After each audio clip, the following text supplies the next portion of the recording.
Om Vakratunda Mahakaya Suryakoti Samaprabha Nirvignam Kuru Me Deva Sarvakaryeshu Sarvada Om Shri Mahaganapataye Namaha Om Shri Gurubhyo Namaha Harihi Om Sadashiva Samarambham Shankaracharya Madhyamam Asmadacharya Paryantam Vande Guru Paramparam Asmat Gurubhyo Namaha Shruti Smriti Purananam Alayam Karunalayam Namami Bhagavadpadam Shankaram Lokashankaram Shankaram Shankaracharyam Keshavam Badarayanam Sutra Bhashya Kritau Vande Bhagavantau Punah Punah Ishvaro Gururatmeti Murti Bheda Vibhagine Vyomavad Vyapta Dehaya Dakshina Murtaye Namaha Shri Medha Dakshina Murti Swamine Namaha Om Sahana Bhavatu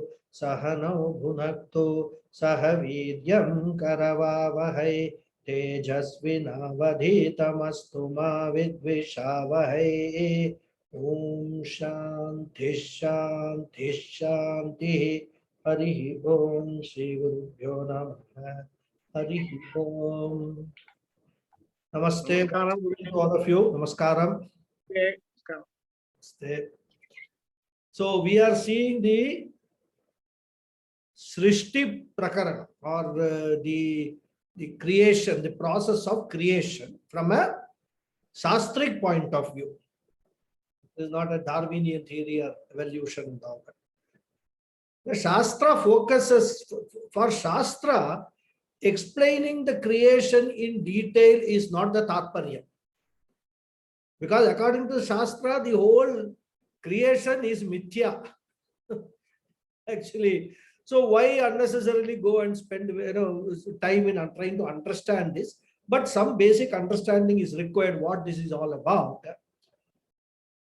Since this subject matter is everything to do with, about Atma and Anatma. So from that angle, we need to understand how these two are interrelated. So from that point of view, this Chaturvimshati Tattva Utpatti Prakaram is being discussed in this chapter. Okay. In that, we have seen how from Brahman and Maya, the five Panchabhutas were formed. Then from the Sattva Guna of this Panchabhutas, each element, how various faculties were created. So in that Sattva Guna and Rajo Guna, what are the faculties which have been created, we have seen. And all these are in the subtle form. We are not talking about the gross forms. So 19, we have seen a list of 19 faculties being created out of this Sattva and Rajo Guna. 5 Pancha Pranas, Pancha Jnanendriyas, Pancha Karmendriyas, 15. Then Mano Chitta, Mano Buddhi Chitta Ahankar, 19 we have seen. Now we go to the role of Tamo Guna in this entire process. We have dealt with Sattva Guna, Rajo Guna. Now there is a Tamo Guna element. What does this Tamo Guna do in this entire creation process? This Tamo Guna creates the balance of 5 of them. So that is what we will see. The balance 5 we will see. Okay. And we will read the text rather. And then after we finish this Tamo Guna, I will take you through all the 3 charts which I have circulated, so that we can firm up our understanding how this whole process has taken place. Okay. Etesham Panchatattvanam Tamasa Amshat Panchikrita Panchatattwani Bhavanti. Panchikaranam Katham iti chet Etesham Panchamaha Bhutanam Tamasa Amshaswarupam Ekam Bhutam Dvidha Vibhajya Ekam Ardham Pritak Tushnim Vyavasthapya Aparam Ardham Chaturdha Vibhajya swardhamanyeshu ardheshu swabhaga chatushta sanyojanam karyam.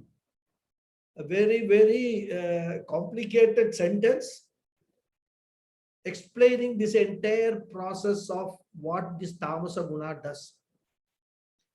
Tada panchikaranam bhavati etebhyah panchikrita panchamaha bhutebhyah stula shariram bhavati evam pinda brahmandayoho aikyam sambhutam. So I will just explain and then take you to the chart also, because this in words it may be little difficult to understand because there are a lot of details involved in this. Okay. So what is saying? First of all, Panchikaranam, this Tamasa Guna of these 5 elements are responsible for Panchikaranam. What is Panchikaranam? Panchikaranam means grossification. These subtle elements become grossified. From a subtle form, we get the gross form. That is what is this entire Panchikaranam is about. And that role is done by the Tamasa Guna of these 5 elements. So what does he explain? Little involved explanation. Etesham panchatattvanam tamasa amshat. From the tamasic part, tamasic aspect of these 5 elements, panchikrita panchatattvam bhavanti. The grossified 5 elements are born. What are the grossified 5 elements? Grossified: space, air, fire, water, and earth. Grossified form. The form which we can actually experience. Subtle form we cannot experience, gross form we can experience. So how these gross forms are formed is what is being explained. Now the question is, the author is anticipating a question in all our minds. How subtle thing can become gross? So that question author anticipates. How invisible elements become visible elements through this Panchikaranam process. Right? So that is why there is as if the student is asking a question, Panchikaranam Katham, what is Panchikaranam? Is a question. The author, and this is a style followed in our Bhashyam and most of the texts and all. The writer or the teacher assumes such a question in the mind of the student, and without the question being actually raised, he tries to answer it. So when he says Panchikaranam Katham iti chet, means if it is asked, what is this Panchikaranam, then I will explain. That's what he says, right? He explains the process. Etesham Panchamaha Bhutanam Tamasa Amsha Swarupam. As I told you, each element has got 3 aspects: Sattvic aspect, Rajasic aspect, and Tamasic aspect. Now, the Tamasic aspect of each of these is taken first. Like what we do in a chemistry lab, put all the Tamasic aspects in a trough or a bowl, separately take them and put it. I'm just for visualization saying it, not actually it doesn't happen. So then, ekam bhutam dvividha vibhajya. Each of these 5 elements, this tamasic aspect, gets divided into 2. Dvividha vibhajya. Then ekam ardham pratak tushnim vyastapya. When it is divided into 2, there are 2 halves. One half is kept as it is. Aparam ardham Chaturdha Vibhajya. The second half is divided into 4 parts. See, now we have taken each element, the tamasic aspect. Now that each element is first divided into 2 halves. Then one half is kept as it is. The other half is divided into 4 parts. So that will all, it will become, each of those parts will become 1/8, 1/8, 1/8, 1/8 of that original element. Isn't it? Is my arithmetic correct? 1/8 part of the original element. Then he says, Swa Ardha Manyeshu Ardheshu Swabhaga Chatushtayam Yojanam Karyam. What does this mean? He says that each of the 4 parts of each of the element is distributed to the other elements. Means what? Now Akash, suppose let us say Akasha, the first element. We have divided Akasha into 2 parts, first 2 halves, and the second half has been divided into 4 parts. So what happens? These 4 parts which we have divided, 1 part each is distributed to the other 4 elements. Vayu, 1 part, Agni, 1 part, then Apaha, water, 1 part, and Prithvi, 1 part. So Akasha, 4 parts are divided into the other 4, are distributed to the other 4 elements. Similarly, we take the 4 parts of Vayu. 1 part goes to Akasha, 1 part goes to Agni, 3rd part goes to Apaha, 4th part goes to Prithvi. So like that, Agni, 1 half is retained with Agni only. The other half, which was divided into 4, is distributed to the other 4 elements. So when we do this process completely, what will happen? Akasha element will have half of Akasha element, 1/4 of Vayu, 1/4 of Agni, 1/4 of Apaha, and 1/4 of Prithvi will be the combination of this Akasha. Understand what I'm saying?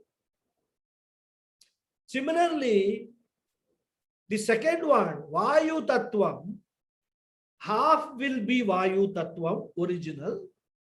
Then the remaining half will comprise of 1/4 of Akasha, 1/4 of Agni, 1/4 of Apaha, and 1/4 of Prithvi. So like that, this distribution takes place. So each element has half of its original character, original attributes, and the other half consists of equally divided attributes of the other 4 elements. This is the process of grossification. And when this happens, we are able to see. Akasha on its own we cannot see, but when Akasha is combined with these 4 elements, it becomes a compound which we can see, we can experience that Akasha. The space which we see everywhere. I am sitting on a space. We are all seeing the space, physical space. That space consists of this kind of a structure. This is what our Shastras say, right? So at the time of grossification, each element becomes an alloy. instead of compound, you say alloy, right? Because compound is liquid, only liquid mixture and compound we talk about. Here it is element, so alloy, it becomes an alloy. Before grossification, every element was pure. Only that subtle form, that is called tanmatra. In the Shastra, tanmatra is the original form of each of these panchabhutas, elements. After grossification, every element becomes an alloy, a combination of all the 5 elements. So every element which we are actually experiencing is a combination of all the 5 elements. That is how they become grossified, or that is how we are able to experience that. So he concludes that tada panchikaranam bhavanti. This, upon that combination taking place, the subtle elements become gross elements. That is how it happens. And then what happens? He says, etebhyah panchikrita panchamaha bhutebhyah stula shariram bhavati. Now, after the grossification, including our body, mind, sense complex is found. This is how we have to understand. So you can see the not body, mind, sense, sorry, body, physical body. Stand corrected. The stula shariram, the physical body is formed by a combination of these pancha mahabhutas. In this way, this is how this body is formed. Sukshma shariram, we have seen, it's all rajoguna and tamoguna, the faculties.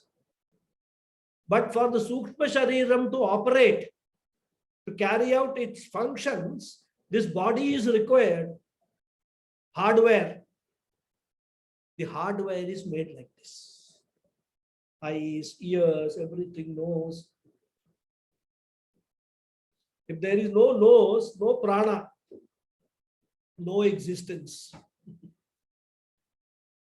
So this is how beautifully the whole nature has been put together. And how intelligently this whole process has been done, we have to really appreciate, the creator. I mean, it is impossible for us to even visualize. The medical science has actually probably discovered only 25 to 30% of the secrets of this body. They're still continuing to do research and finding out more and more secrets, more and more secrets. Totally, unexpected things are taking place in our body. Unexpected means unknown to us at this point in time. Suddenly something comes up and we find, oh my God, this is happening. Why this is happening? And things in our body, the chemicals or whatever it is, acids, anything which is there, so finely balanced. A slight imbalance in one thing causes a major problem. In fact, one person known to me, he was doing this research on myasthenia gravis. This is a disease which afflicts people in old age. It is something to do, I don't know the details, technical details, and all those who are doctors here probably may know that. Something happens in the brain because of which, there is a total what's called imbalance which is caused in the brain. There is, of course, research is still going on. It is said that earlier the instances or incidences of myasthenia gravis was very, very less rather. But now doctors are saying that they are finding it more and more prevalent in many people, in many old people. So this is all something, some slight thing has been, gone wrong. The whole brain functioning goes for a toss. Similarly, Parkinson's disease, all those things. So the whole structure is so finely balanced, like the entire cosmos. Cosmos also is so finely balanced. Anything, even if one star is away, it starts doing something, moving, finished.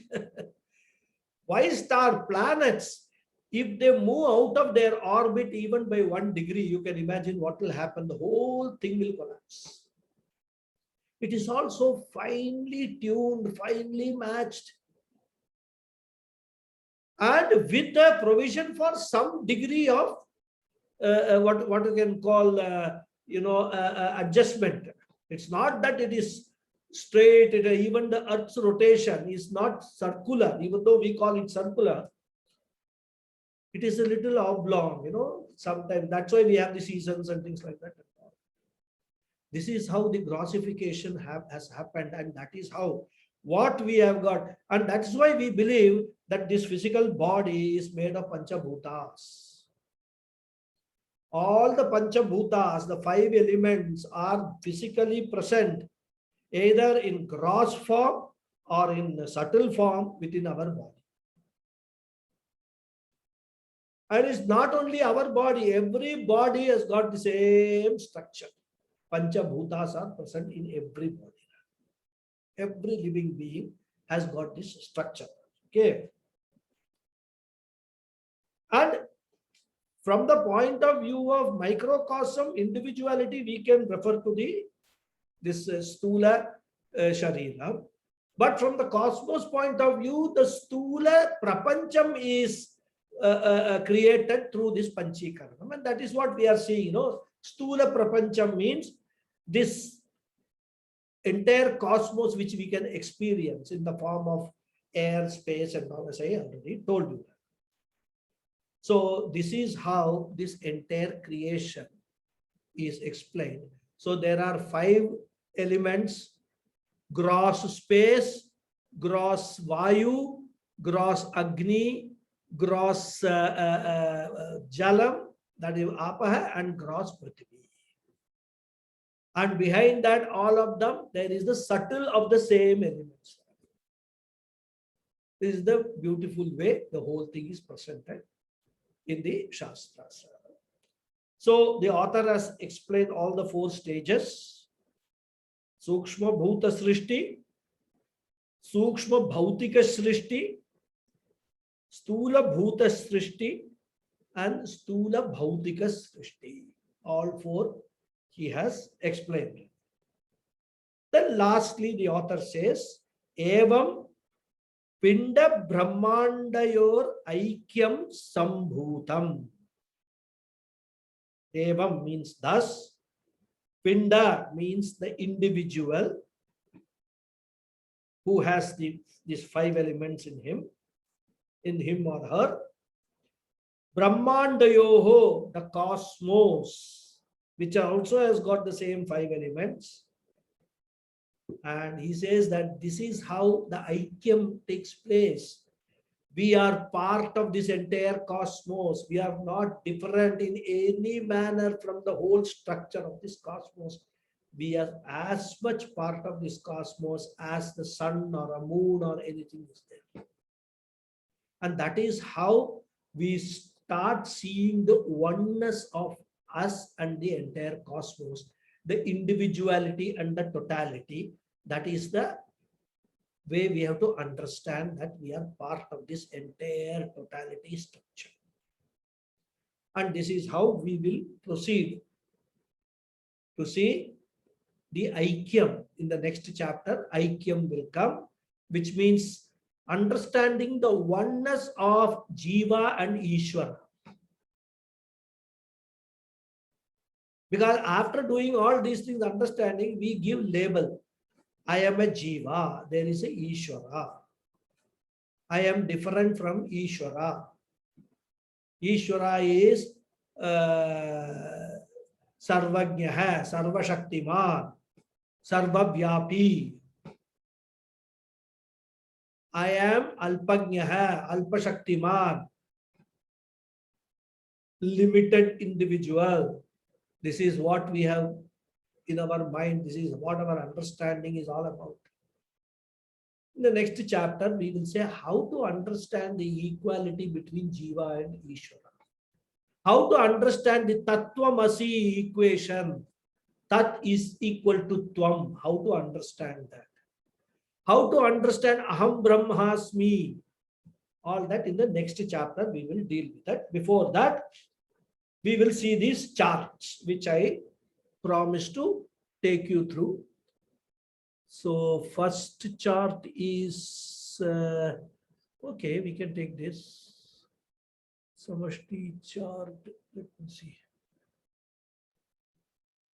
Okay, this is in English version. It doesn't matter because there is also a Sanskrit version. I'll use this. You can all see the chart on the screen. Yes, Guruji. Yeah. Yes, we can see. We can see you. So Srishti Prapancha hai. See, Brahman plus Maya is responsible for Srishti or Prapancha, which is the creation, this entire cosmos. And how that process takes place, first is Akasha is born. We have seen all this. I'm just revising the whole thing in the pictorial form. Then from Akasha, Vayu is born. From Vayu, Agni is born. From Agni, Apaha is born. From Apaha, Prithvi is born. So these are the Pancha Sukshma Bhuta Srishti, which we saw right in the beginning of this chapter. Okay. Now, each of these have got three gunas: Sattva guna, Rajo guna, and Tamasa guna. So here Akasha Sattva guna is represented in this color, blue color line or dark blue color, whatever color line is there. Then Vayu is green, then Agni Sattva guna is red, and like that some color coding has been done so that we can follow it. Okay. Similarly, the Rajo guna of Akasha and all has been taken to this box. Tamo guna, we will deal with it in the next page or next slide. Okay. So now, what were all the things which were born of this Sattvic guna of this all the five Panchabhutas? First, Akasha Shabda was born, right? Then Vayuhu, Shabda and Sparsha. That's the color coding I have given so that you can follow the colors. From Vayu, Shabda and Sparsha. From Agnihi, Shabda, Sparsha, Rupa. Then from Apaha, Shabda, Sparsha, Rupa and Rasa, taste. Then from Prithvi, all five, Shabda, Sparsha, Rupa, Rasa and Gandha. All these gunas are born out of each of these individual Sattvic guna of each of these individual elements. Okay. So these are individual guna creation.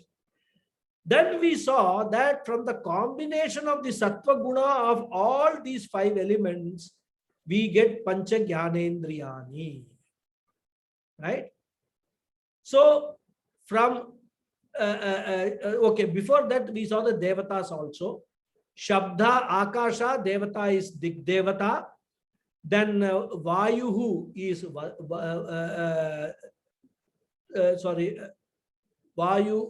Devata, Dik Devata, Vayu Devata. Then Agnihi is Surya Devata. Apaha is Varuna Devata. And Prithvi is Ashwina, that is Ashwini Kumaras. These are the Devatas for each of these elements. Right? Then we saw the Pancha Jnanendriyani born out of these. Stotram, Dik Devata, that is Shabda is Stotram, which is hearing faculty. Shabda and Sparsha from the Vayu, which is Twak, that is our touch faculty. Right? Then from Agnihi, Shabda, Sparsha and Rupa form. The faculty is Chakshu, the faculty of sight. Then from Apaha, 4, Shabda, Sparsha, Rupa, Rasa, Gandha, for which Varuna is the Devata, Rasana, taste, is born, and from Prithvi, all the 5 gunas are there. From that Granam, which is smell, is born. So these are the Pancha Jnanendriyadi, 5 faculties of sense organs or sense faculties are born out of these individual elements, right? Then what happens when actually you put all of them together, take them in combination? Out of all this, what is formed? Combination of all 5 elements, Sattva Guna, Manas is formed, Buddhi is formed, Chitta is formed, Ahankara is formed, and they are called Antakaranani. So the Devata for Manas is Chandrama, the Devata for Buddhi is Brahma, Devata for Chitta is Vasudeva, Devata for Ahankara is Rudra. So these are the Devatas. So this is what we saw in the entire Sattva Guna when we saw the text. Now similarly, let us see the Rajoguna, Rajasika Guna. So first one is Bhashanam, we saw. That is the faculty of Karmendriyas. Okay. The function of the Karmendriyas, the Vishaya. What are the subject matter of each of these? Bhashanam, Vastugrahanam, Gamanam, Malatyagaha, and Anandaha. Right? These are the Vishayas. So Devatas for these Vishayas was for Bhashanam Vannihi, which is fire. Vastugrahanam Indraha, it is Indra stands for strength, Balam. We are able to hold on to things. Vastugrahana means holding. That requires strength. So Indra is the Devata for that. Then Gamanam. Gamanam is walking or locomotion. Vishnu is the Devata for that. Gamanam. Malatyagaha. Malatyagaha means removal of waste from the body. That is excretion. Mrityuhu is the Devata for that. That is Yamadharma Raja. The Anandaha, which is basically we equated this Anandaha with the Karana Sharira.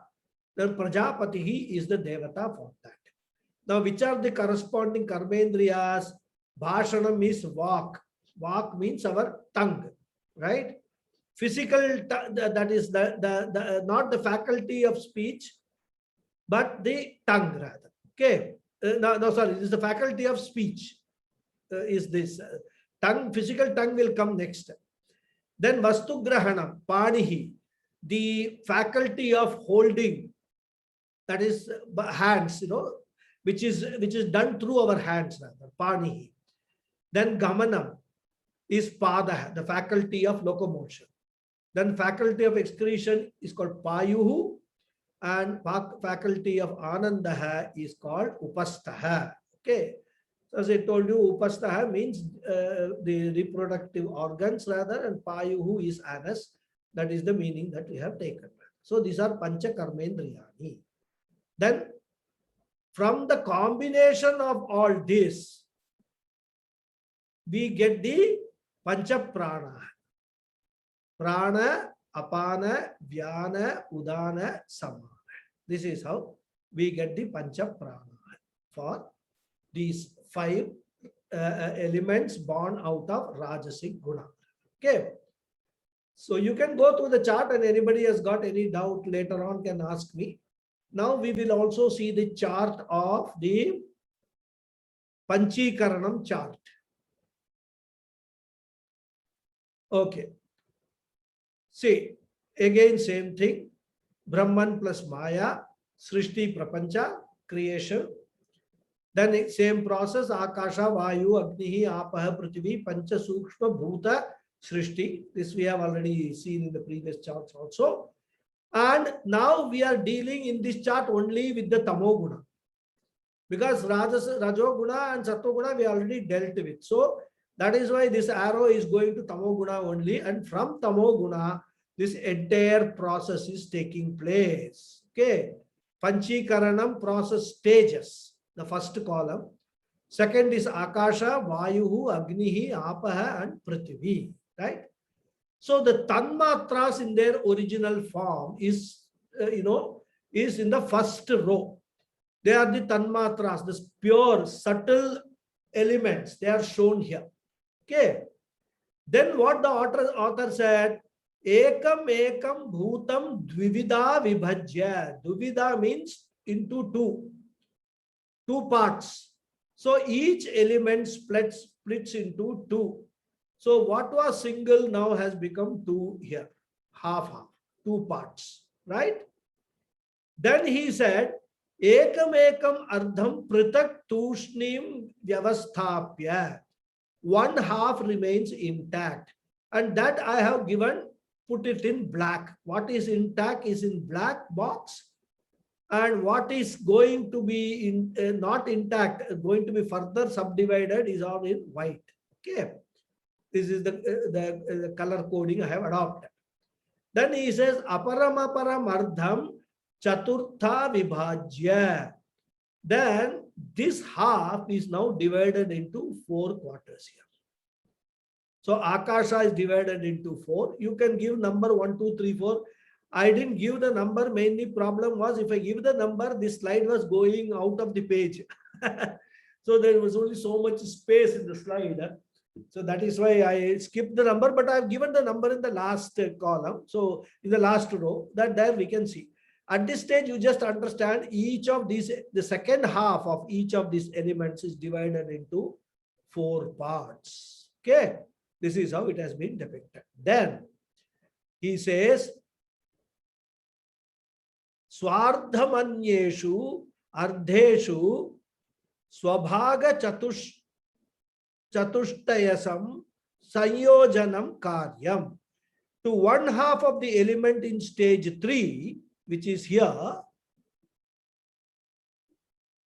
1/8 portion from each of the other 4 elements gets combined. So what happens is, here from Akasha, these 4 parts are divided into these 4. Okay, that's why you can see the first one is 1, 1, 1, 1, which is representing Akasha. Okay, here there is no Akasha because this is Akasha. Half of it is Akasha. Then when you come to, this is divided 1, 1, 1, 1, Akasha. Then second you come to Vayu. So Vayu has got 1 portion of Akasha already, but it has got 4 portions. So it is divided into other 4 elements. So Vayu is number 2. So Akasha gets 1 part of Vayu, number 2. Here number 2, here number 2, here number 2. That's how it is divided. Similarly, Agnihi, number 3, number 3, number 3, and number 3, 4 parts. Then Apaha, number 4, number 4, number 4, and number 4. Then Prithvi, number 5, number 5, number 5, number 5. There is no Prithvi here because half of it is Prithvi only. So this is how the distribution takes place. Now when this happens, this becomes the Stula Akasha, which is the element which we can experience, we can see, or the space that we see that. Okay, so this becomes the Stula Vayuhu, the wind which blows. This becomes the Stula Agnihi. This becomes Stula Apaha, the water which we drink and all that. Subtle water we cannot drink, but gross water we can drink. Okay, drink, wash, do everything. And then Stula Prithvi, the physical earth on which we sit, we stand, we jump, we do everything, which is having all this mud and everything. All 5 gunas are there. Shabda, Sparsha, Rupa, Rasa, Gandha for this Prithvi. So this is how this whole process is explained in pictorial form. Is that understood? Yes, Guruji. Good. Yes, yes. So you can go through it in order to know. But as I told you, the Shastras Tatparyam or object is not to, objective is not to explain all these things in detail. It's only given for our understanding, so that the purpose is we must first understand how we relate to this entire cosmos. When we say individuality is equal to totality, and apparently that is not so, we can't experience that individuality is equal to totality. So the first thing the Shastra does is you understand it in this way, that you are part and parcel of the total. You are no different from the total. That is how this whole process has been undertaken. Now, the next chapter is what is called Jiva Ishvara Aikyam. The Shastra is, or the Tattva Bodha text is going to talk about how to understand this equation. And this is the fourth topic, which is revealing the fact that the essence of the what we call the individuality, the microcosm, and the essence of what we call the cosmos or the macrocosm. In other words, the essence of what we call the Jivatma and the essence of what we call Paramatma or Ishvara is one and the same. This is how we have to now understand that equation. Because we very well know that in this gross form which we can see and experience, there is a total difference. I mean, I am not like you even. You are not like me. I am not like the computer. I am not like the sun, moon and all that. How can you say that I am the same as the sun, moon? Everything is the same. So this is the most challenging aspect of entire Advaita Vedanta, which we have to understand. And what is Advaita Vedanta is all about is only this: the oneness of the Jiva and Ishvara, the oneness of the individuality and the totality. And this is what is the message contained in all the Upanishads. This is the message contained in Bhagavad Gita also.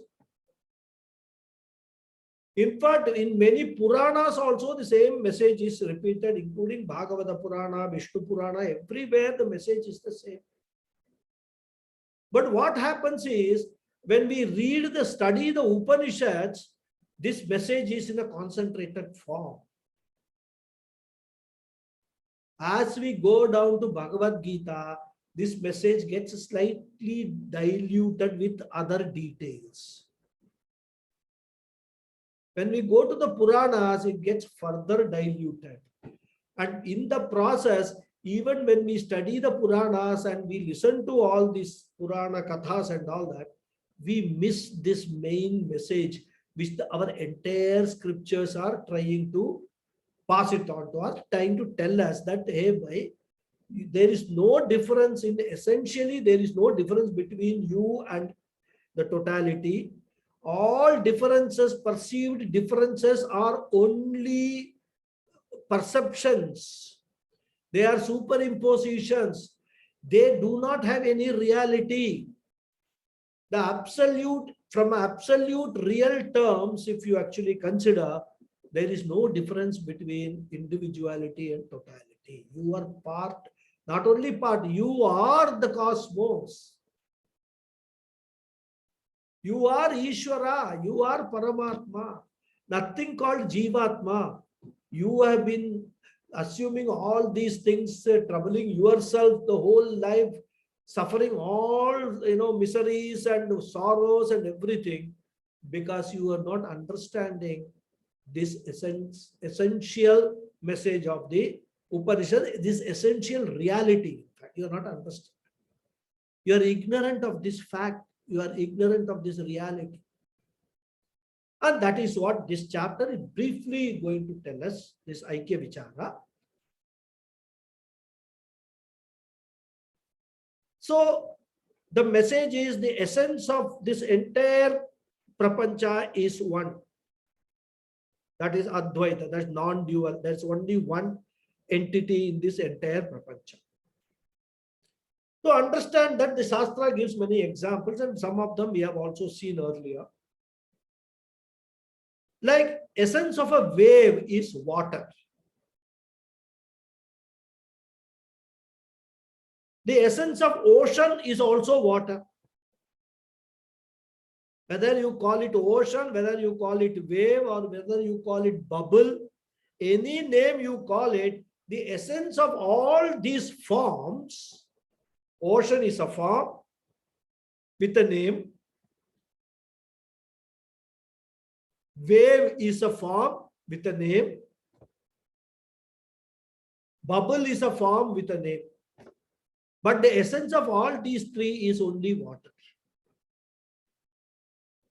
All these names and forms appear and then they will disappear. What will not disappear is water. That is the essence. There is an example Shastra gives, right? So similarly, the individual is like a wave. I mean, just to make a comparison, and the totality is like an ocean. The essence of the individual is also Atma. The essence of totality also is Brahman, which is another name for Atma only. The inner essence, what we call. Atma means inner essence. So from that point of view, there is no difference. All that individual, total, all we are perceiving and all only name and forms. These names and forms will come and go, but the essence will remain as it is. And this is what, understanding this is called Jiva Paramatma Aikyam. Jivatma Paramatma Aikyam. Understanding the oneness of the Jivatma and Paramatma, the microcosm and the macrocosm. And this is the central theme of this Tattva Bodha, and for that matter, central theme of all our Upanishads. All Prakarana Granthas, Bhagavad Gita, all of them talk about this essence of one. No study of Vedanta will be complete unless we understand this essence, the oneness of this essence. And not only understand at the intellectual level, but internalize this understanding.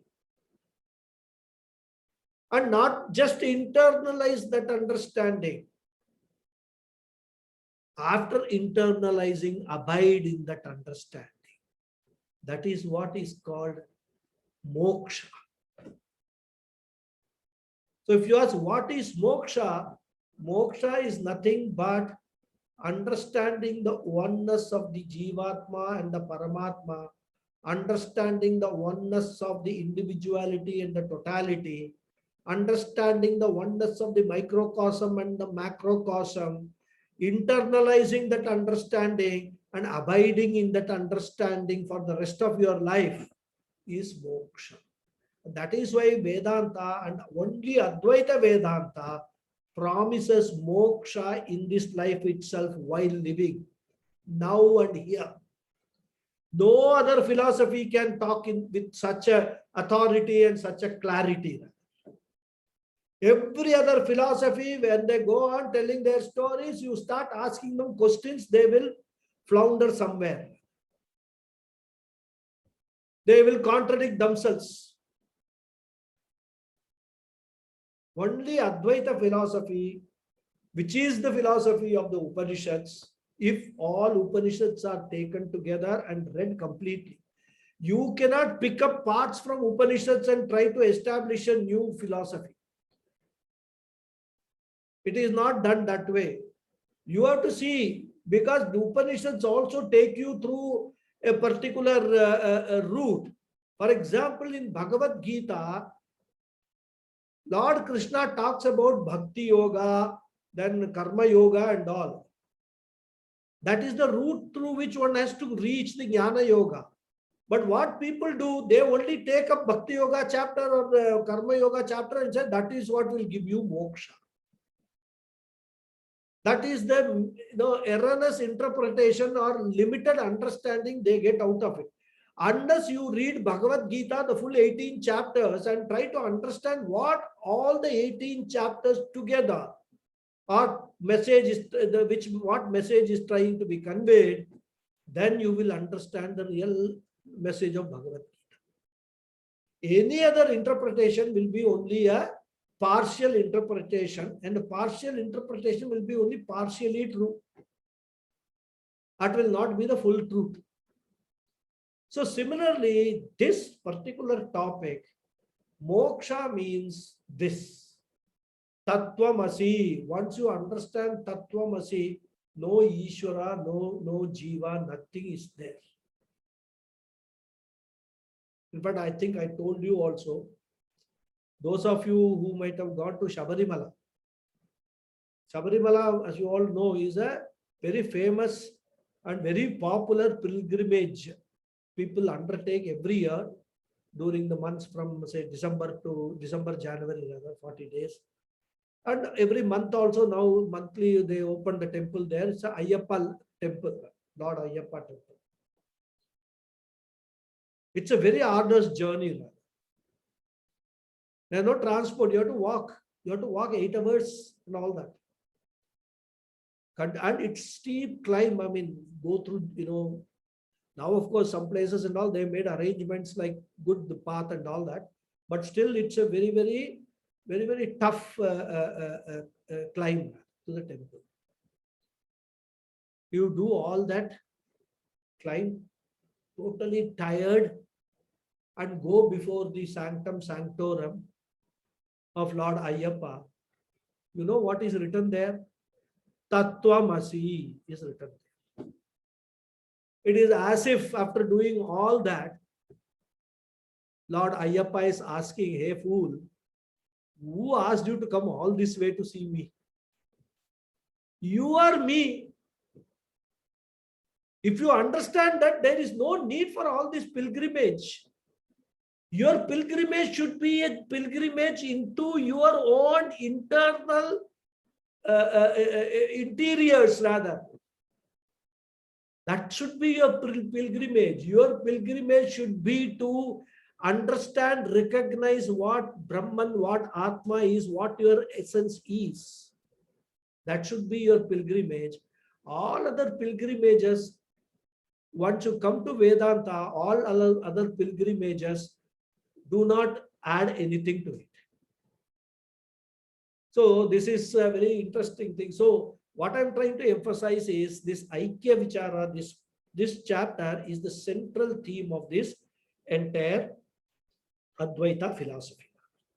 So the author commences the discussion on this topic with the following sentence. He says, Stula Sharira Bhimani Jivanamakam Brahma Pratibimbam Bhavati. Sayeva Jivaha Prakritya Swasmat Ishwaram Bhinnatvena Janati. Avidyopadihi San Atma Jiva Ityuchyate. Mayopadihi San Ishwara Ityuchyate. This is what the author is introducing this topic. So before we analyze this text, whatever he has said, we need to understand the concept which is discussed here. We have already seen that the macrocosm, the totality, the 3 layers of at the universe level, at the cosmic level.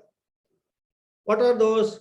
Causal, Karana Prapancha, subtle, Sukshma Prapancha, and gross Stula Prapancha.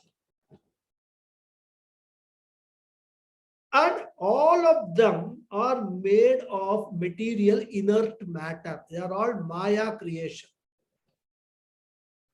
Matter on its own does not have any sentience.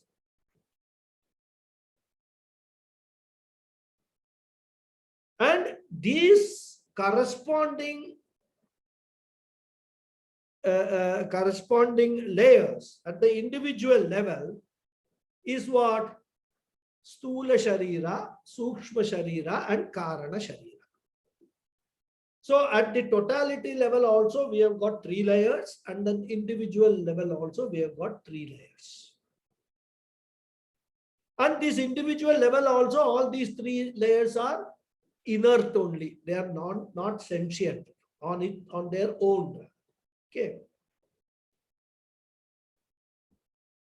And we have seen that the cause of this entire creation, including these 3 sharirams, is Brahman, the one to appear first, or before anything else. First means what? I mean, before anything else appeared, Brahman was there. He is there, will be there. He is Anadi Anantaha, that Brahman. And how we have understood that Brahman? We have understood that Brahman as Sat Chit Ananda. Pure existence, pure consciousness, and limitlessness. Anantaha eva Anandaha. Limitlessness. Or we can also take pure happiness. This is what that Brahman is. And when this creation process is going on, as we have seen, no, Sukshma Bhuta, then Sukshma Bhutani, then Stula Bhuta, Stula Bhutani, all this process is going on. Nothing happens to Brahman. Brahman doesn't change. Any creation involves a modification. Whereas Brahman does not undergo any modification, does not undergo any change. And as we have also seen in the earlier classes, Brahman is also compared to the sun from our practical understanding point of view, like sun. We require the sun to carry out all our activities. But the sun does not itself contribute to any of those activities. In the presence of sun only we can do all these things, whatever we do. But the sun is just blessing all that we do. All transactions takes place blessed by the sunlight. Okay.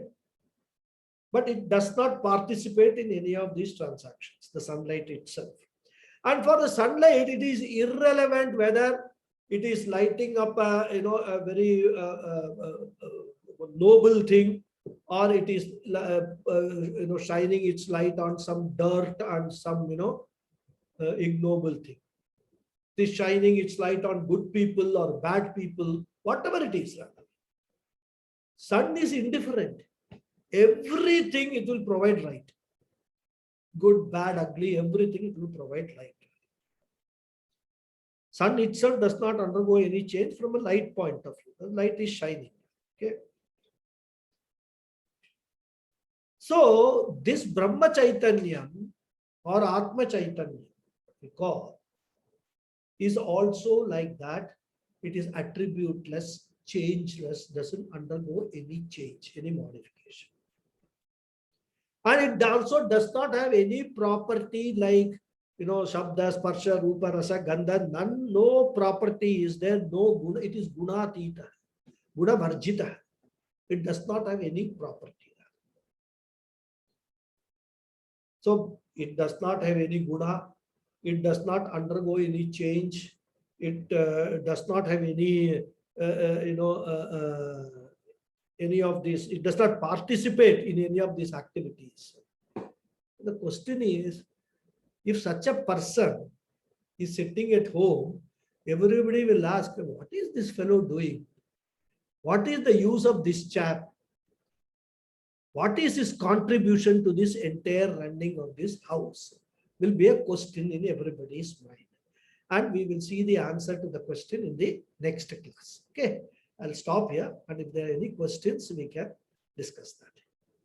Om Purnamadav Purnamidam Purnat Purnamudachyate Purnasya Purnamadhaya Purnameva Vasishyate.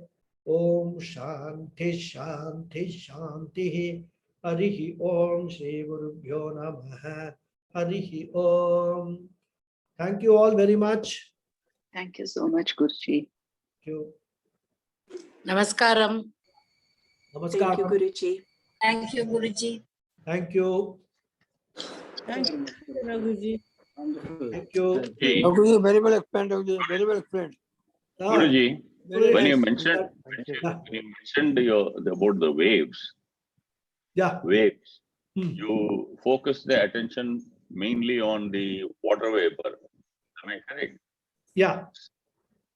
For the waves, for that example of water, water is the essence and everything else which is there is form. Name and form. You've got heat wave, you've got radio waves and so on. No, yeah, that's fine. I mean, when I said wave, I'm referring to the wave in the water, in the ocean, in the sea. Ocean, yes. Yeah, that's okay. Right, it didn't occur to me that there are other waves also there. But the example in the Shastra, because I don't know whether at the time of the Shastra, these radio waves were all not discovered. They were always there, no? They were always there. But our Shastra doesn't, as I told, it doesn't go into those details. It just picks up one example. I mean, the other example Shastra talks about is gold and ornaments, right? Gold is the essence of all ornaments, right? So ornaments are what? They are only name and form given to gold. If you actually remove the name and form cognitively, what remains is only gold. Another example Shastra gives. So like that, it also gives the example of a pot and space. So you have got different pots and each pot will have its own space, right? Suppose we want the one pot is filled with something and we will want to put more, we'll say, oh, there is no space in this pot. That's what we will say. So, but that pot space, what we call pot space, is only a form and a name given to the overall space. Space, there is no difference. Essence of that is space only. So many examples Shastra gives. So water example is one example where ocean, water, bubble, that waves, all these things are all essence is water. So that's why what Shastra wants to tell is like you are seeing yourself, you are seeing an animal, you are seeing the trees and plants. Everything is all different forms, having different names, but understand that the essence of all of them is the same. That is what the starting point of Shastra is. Yeah. Thank you. Thank you. Guruji, the explanation given is the ocean is compared to Paramatma and waves to Jivatma. The waves come to the shore and get destroyed. Next to We will see all that examples and all that explanation. that is how the example is given. That's okay. Yeah. We have to understand if we understand the example, then further explanation. Both Jivatma, Paramatma is water. So what is Atma? Yeah, but in the case of ornaments also, you can say that one ornament can be converted into another ornament. Correct. Gold is the essence. Yeah. Any other question? Yes, Lekaji. Thank you, Guruji.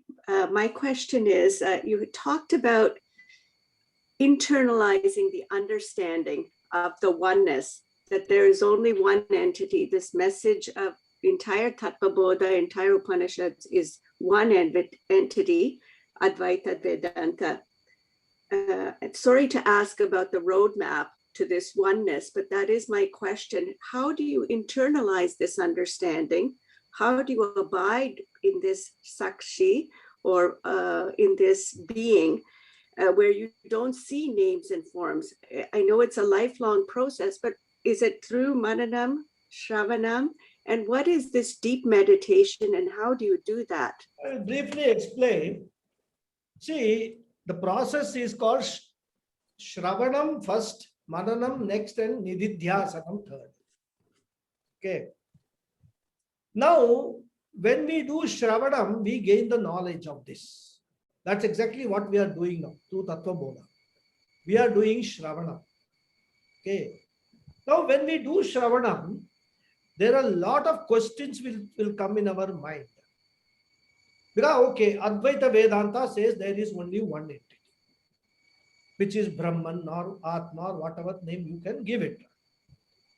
Whereas Visishta Advaita says that no, there is actually one entity, but there is a difference between Jiva and Paramatma. Right? Advaita Vedanta, Visishta Advaita says that Jivatma is only a part of the Paramatma. You cannot equate Jivatma with Paramatma. According to them, that will be a blasphemy. You cannot, nothing can equal Paramatma. That is their philosophy. Then there is a Dvaita philosophy which says that even Advaita is wrong. There is a total difference between Jivatma and Paramatma because we see there is no quality of Jivatma and Paramatma are the same. So how can they be equal? All this Visishta Advaita and Advaitam all are nonsense. They are all just creation of imagination of people. So after you have done the Shravanam part of it, understanding what it is, all these doubts can be there in your mind. Right? And these doubts have to be cleared for you to get convinced about what Advaita philosophy is. As long as you are entertaining any small doubt also about the correctness of the Advaita philosophy, it will not be possible to internalize it at a later stage. So the Mananam is the stage at which all doubts are raised in your mind and you go to Acharyas, you go to Brahma Sutra, you study, and where all these doubts are dealt with in extreme detail, in profound detail it is there. One sutra, 10 pages, 20 pages of commentary is there, dealing with all other philosophies also. Bauddha philosophy is there. They have got a Shunyavada.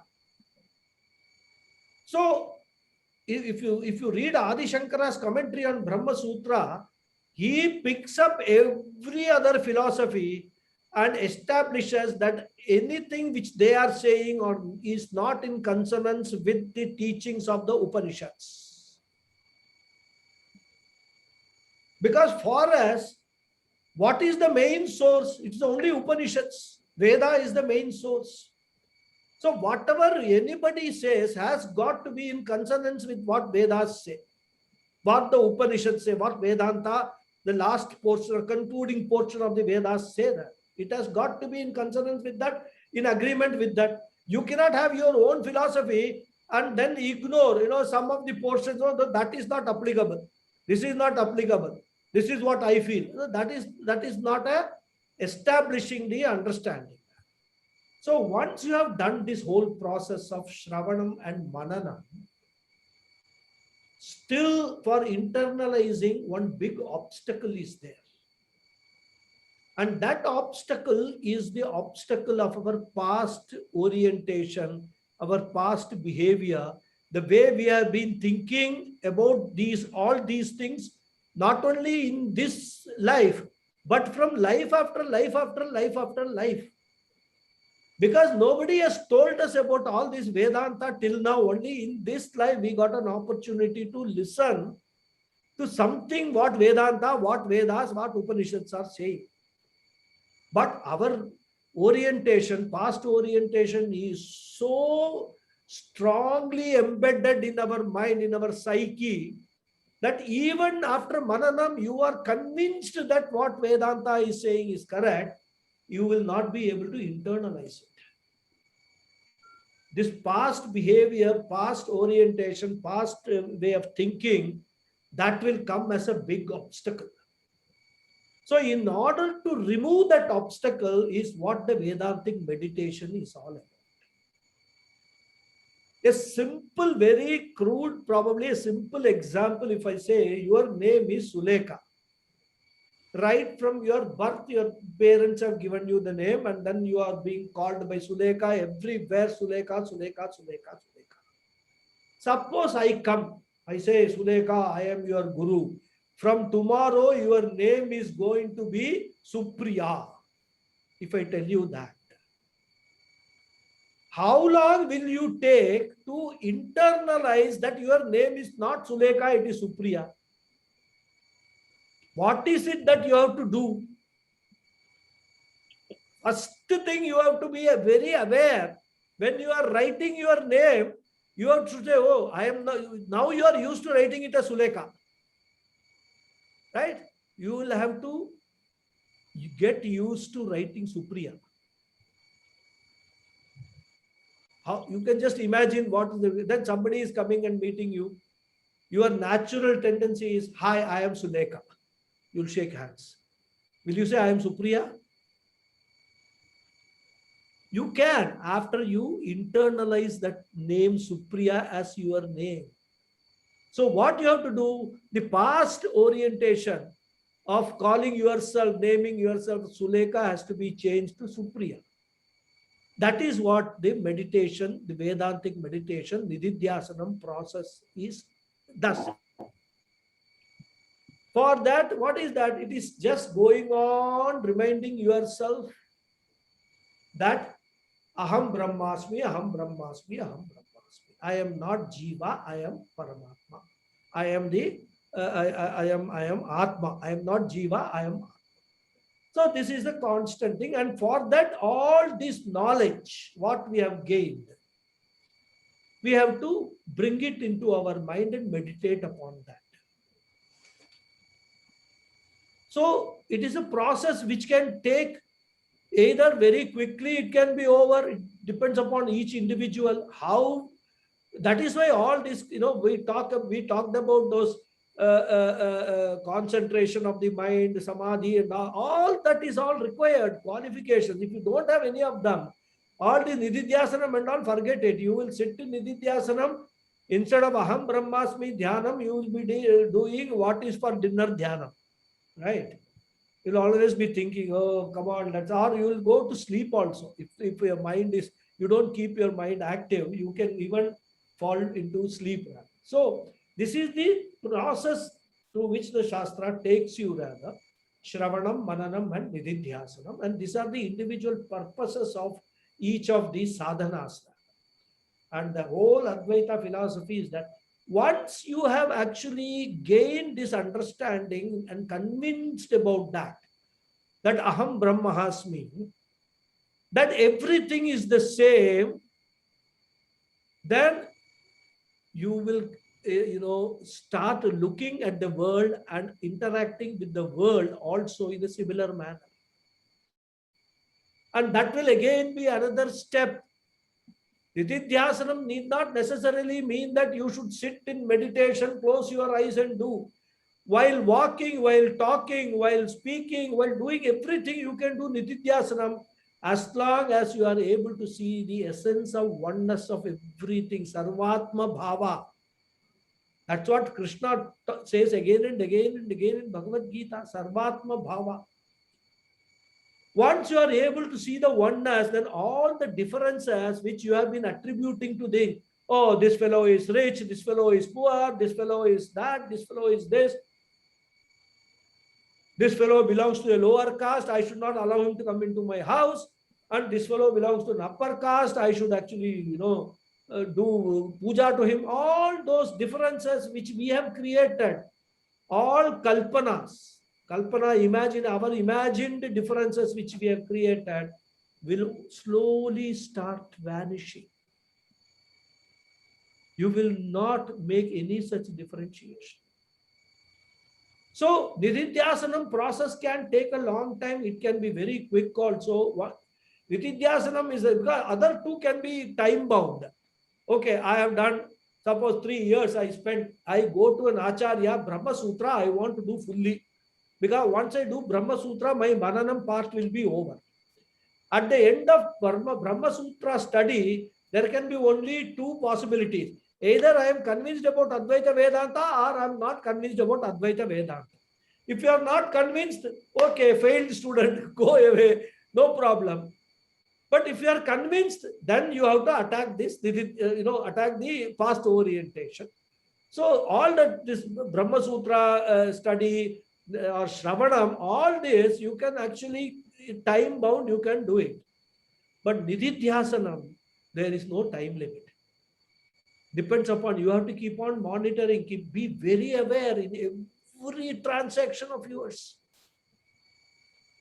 Because we are so, in our behavior, most of the times we are reactive. We don't respond, we react. Somebody says something, immediately something comes out of our mouth. Response is when somebody is telling you something, you take it in, think about it, apply your mind, and then respond in a proper way so that you don't hurt that person, or it actually is a response befitting what is being talked about. We don't do that most of the time. We are just reactive. So one, you have to get rid of that reactive personality itself will take a long time. And even when you are actually thinking that you are progressing, you will yourself realize sometimes you have gone wrong. You have not at that particular point in the, after saying something, you'll say, oh my God, I should not have said like that. Isn't it? How many times that we have experienced this? I should not have. Then you say sorry and all that kind of stuff. When you are into Vedanta, Puja Swamiji says there is no question of saying sorry. You have to be that much aware. Never ever do anything which will require it to say sorry. So all this is a process rather. But as I said, some people are, really having a lot of good karmas. They get it in this life itself. But even if we don't get it in this life, what all we are doing in this life is not going to be a waste. And we have got only assurance of Lord Krishna for that. We have to have Shraddha in that assurance. So no problem. Guruji, I have a question. I said I will explain it briefly, but it has been a long explanation. I can ask a quick question, Guruji, if it's still okay. Good. Can I ask- Yes, Lataji, any question? Yeah, I have a question. In essence, Paramatma and Jivatma are the same. So the distinction is because of our karmas, is it? Yes, not exactly our karmas. Karma is a product of the distinction. Put it the other way around. Okay. Because karmas attached only to our body, mind, sense complex, our body, right? As long as we are seeing our body as distinct from Paramatma, our Jivatma distinct from Paramatma, all the karmas will keep on accumulating. In fact, we will discuss this more detail when we come to the karma, this phala suti, how in Tattva Bodha itself comes, this topic is dealt with later. How this, when we discuss this law of karma, it's a law of karma is very, very, very important topic for everybody to understand. So when we discuss the law of karma, maybe after we finish this Aikya chapter, there we will understand how karmas act, on whom the karmas actually accumulate and all. Whether karma is actually there or not, or it is only a mithya. All these questions we will see. As long as we are taking ourselves to be jivas, we are bound by all these karma, phala, punyam, papam, everything. For Ishvara, there is no punya, no papa, no karma, nothing. So we will see that. I mean, I don't want to preempt that. The moment you gain this conviction, this understanding, and start abiding in that, knowledge of oneness of Jivatma and Paramatma, all karmas stop having any relevance for you. In fact, at that stage, you will understand that I was never a Jivatma. I was always been a Paramatma only. There is no question of conversion of Jivatma into Paramatma. It's only realization. Your realization is I was never a Jivatma. All this is all imagination that I have been, because of my ignorance, I have been imagining all these things. There was never, it was like a dream.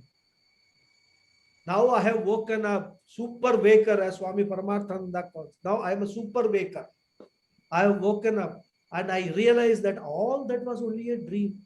All the differences that I actually entertained and did so many things. It was as if, as a waker, I was dreaming. When I wake up, I realize it is a dream. When I become a super waker, I will realize that all this, what I am now doing, are all like a dream only. So that is, we will discuss that law of karma later. Okay. Thank you, Guruji. Hari Om. Thank you very much. Thank you. Any more questions, please? Or we can close. Okay. Hari Om. We'll see next Sunday. Sunday. Yeah, today is Sunday. No, Saturday. Sorry. Hari Om. I get confused between this class and this Sahasranama class. Vishnu Sahasranama class. This is Saturday.